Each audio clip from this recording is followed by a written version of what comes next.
हे महामते, गुणों की साम्यावस्था जो कि गुणों से न्यून या अधिक नहीं है, पर कारण प्रधान हेतु या प्रकृति कहलाती है। इत्यादि स्मृतियों में और सत्व रजस तमसाम साम्यावस्था प्रकृति ही, सत्व रजस और तमस की साम्यावस्था प्रकृति है। इस सांख्य सूत्र में जो साम्यावस्था वाले गुणों को प्रकृति कहा है, वह आसानी से संगत न होगा।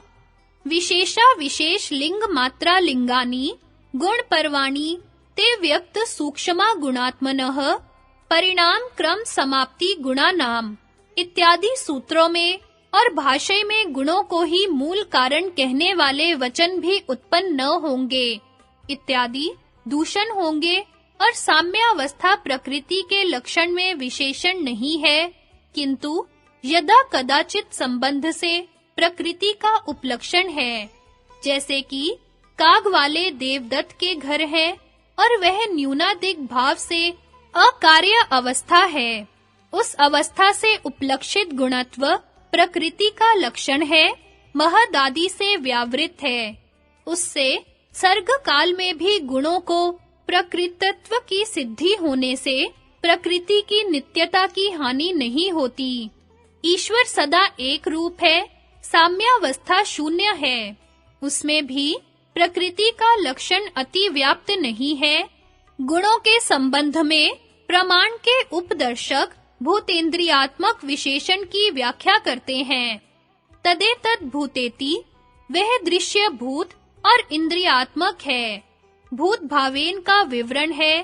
पृथिव्यादिना, उनमें भी अवांतर विशेष को कहते हैं। सूक्ष्म स्थूलेन तन्मात्रा सूक्ष्म है और पृथ्वी आदि महाभूत स्थूल हैं। इंद्रिय भावेन इसका वर्णन है। श्रोत्रादीना, श्रोत्रादि में भी अवांतर विशेषों को कहते हैं। सूक्ष्म स्थूलेन, महद और अहंकार सूक्ष्म इंद्रियां हैं। एकादश इंद्रियां स्थूल हैं। इंद्रियों के संघात में ईश्वर कारण है। भोग अपवर्गार्थ मिति, यह गुण का ही दूसरा विशेषण है। मोक्ष के उपपादक की व्याख्या करते हैं। तत्तु न प्रयोजन मिति, वह गुण त्रय प्रयोजन शून्य भूत और इंद्रिय रूप से प्रवृत्त नहीं होता, किंतु प्रयोजन को लेकर ही प्रवृत्त होता है। भोग और अपवर्ग की व्याख्या करते हैं। तत्र एष्टा निष्ठेति, इष्ट और अनिष्ट गुण सुख दुखात्मक शब्द आदि विषय है। उनके स्वरूप का अवधारण तदाकार बुद्धि की वृत्ति है। पुरुषनिष्ठ साक्षात्कार नहीं, क्योंकि बुद्धि निष्ठता आगे कहेंगे। स ही तत्फलस्य भोक्ता, इससे पुरुषनिष्ठ भोगांतर को भी आगे कहेंगे। पुरुषनिष्ठ भोग के चित्त स्वरूप होने से तथा नित्य होने से वह पुरुषनिष्ठ भोग सूत्राम फल नहीं है। शब्द आदि की वृत्ति के काल में विवेक ख्याति होने पर आगे कहा अपवर्ग ही है। अतः इस प्रकार के शब्द आदि की व्यावृत्ति के लिए अविभागापनम, यह विशेषण पुरुष के साथ अविविक्त है, अर्थात अहंकार से मम, यह आत्मनिष्ठता अभिमान होना है। जीवन मुक्त को भोग नहीं, भोगाभास ही होता है, क्योंकि मैं सुनता हूँ इत्यादि अभिमान है। अंदर जिनके उन शब्द आदि वृत्ति के गुणों में ही भोग व्यवहार होता है। भोक्तु रीति, भोक्ता पुरुष का जो स्वरूप उपाधि रहित चैतन्य है, तदाकार बुद्धि अपवर्ग है। आदौ तु मोक्षो ज्ञानेन द्वितीयो राग संख्यात कृच्छ्रत्रयात् तृतीयस्तु व्याख्यतम मोक्ष लक्षणम। प्रथम मोक्ष ज्ञान से होता है, दूसरा मोक्ष राग के क्षय से होता है और तीसरा मोक्ष दुख त्रय के छूट जाने से होता है। यह मोक्ष लक्षण की व्याख्या हो गई। इसमें यह पंचशिखाचार्य का वाक्य प्रमाण है, अथवा अपवृज्यते अनेनेति, हट जाता है, छूट जाता है, जिसके द्वारा दुख से वह अपवर्ग है। इस व्युत्पत्ति से भी दुख त्रय से छूटना ही अपवर्ग है। शंका, भोग और अपवर्ग के सिवाय अन्य प्रयोजनार्थ दृश्य क्यों नहीं होता? समाधान: द्व्योरीति। इन दो भोग और अपवर्ग के अतिरिक्त दर्शन नहीं है, बुद्धि की वृत्ति नहीं है, तथा चोक्तमिति लोक में सबके कर्ता गुणों के विद्यमान होने पर भी तीन गुणों की अपेक्षा से जो चौथा पुरुष है, जो कि गुणों के व्यापार का साक्षी मात्र है, उसी में कर्ता बुद्धि से समर्प्यमाण गुणों के परिणामों को युक्ति सिद्ध के समान देखता हुआ मूढ़ गुणों से अन्य चैतन्य दर्शन की संभावना तक नहीं करता है। बुद्धि और पुरुष दोनों ही स्वच्छ है और सूक्ष्म है। इस समानता से गुण और पुरुष दोनों तुल्य जातीय हैं।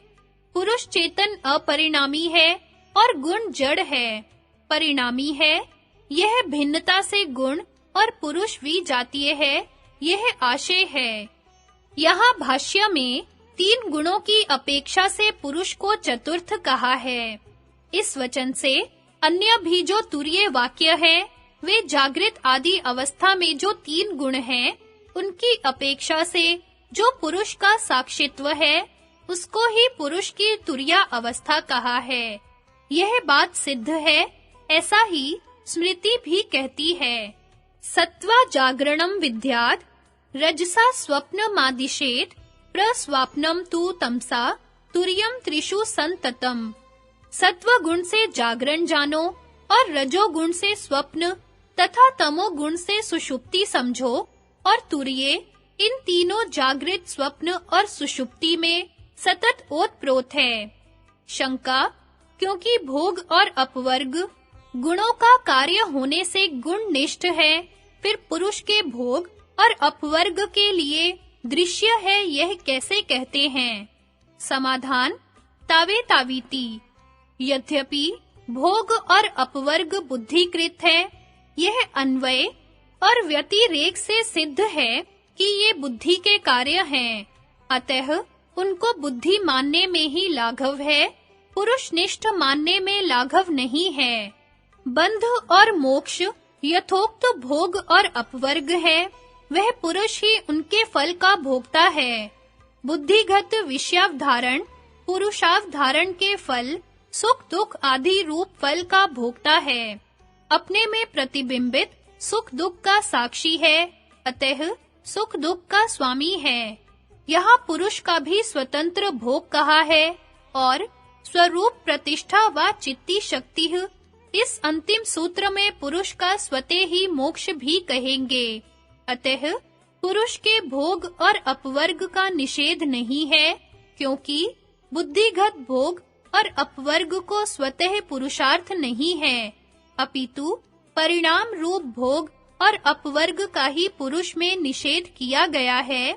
इसीलिए तो एतो इस विशेषण से भाष्यकार ने भोग और अपवर्ग को विशेषित किया है। संसारी पुरुषों को ही मुख्य भोग बुद्धि की वृत्ति से अभिन्न सुख आदि का साक्षात्कार होता है, और जीवन मुक्त तथा ईश्वर को तो गौण भोग होता है, जो सुख आदि के साक्षात्कार मात्र रूप होता है। यदि पुरुष में पृथक भोग और मोक्ष न माने, तब कार्य करण कृतृत्वे हेतुः प्रकृति रुच्यते, पुरुषः सुख दुखानां भोक्तृत्वे हेतु रुच्यते, मुक्तिर्हित्वा अन्यथा रूपम स्वरूपेण व्यवस्थितिः। कार्य कारण के कर्तृत्व में प्रकृति हेतु कहलाती है और सुख दुख के भोग में पुरुष को हेतु कहते हैं। अन्यथा रूप को त्याग कर स्वरूप से व्यवस्थित मुक्ति है। बुद्धि के ही परम बंध और मोक्ष भी दर्शाते हैं। बुद्धि रेवती, बुद्धि रूप से परिणत गुणों को ही पुरुषार्थ की असमाप्ति बंधन है, और विवेक ख्याति द्वारा तदर्थया वसाए पुरुषार्थ की समाप्ति अपवर्ग है, तथा च यथोक्त भोग और अपवर्ग रूप पुरुषार्थों के साथ संबंध बुद्धि का बंध है, और पुरुषार्थों से बुद्धि का वियोग मुक्ति है, यह भाव है। एते नीति, इससे शब्द आदि विषय भोग और विवेक ख्याति पुरुष में औपचारिक होने से ग्रहण धारणादि भी पुरुष में औपचारिक सत्ता वाले हैं। स्वरूप मात्र से अर्थों का ज्ञान ग्रहण है, चिंतन को धारणा कहा है, अर्थगत विशेष की तर्कणा को ऊहा कहते हैं। वितर्क के अंदर से विचार द्वारा कितनों ही के निराकरण को अपोह माना है। वितर्क के मध्य में से विचार द्वारा कुछ का अवधारण तत्व ज्ञान है। तत्कार्तापति अभिनिवेश है। प्रकृत योग की भूमिका मात्र से ही यहाँ चित्त के परिणामों को गिना है। इनसे दूसरे भी इच्छा, कृति आदि उपलक्षित जानने चाहिए। संगति, दृश्य का स्वभाव, स्वरूप और प्रयोजन कहकर अगले सूत्र में उनकी अवस्थाओं का वर्णन करते हैं।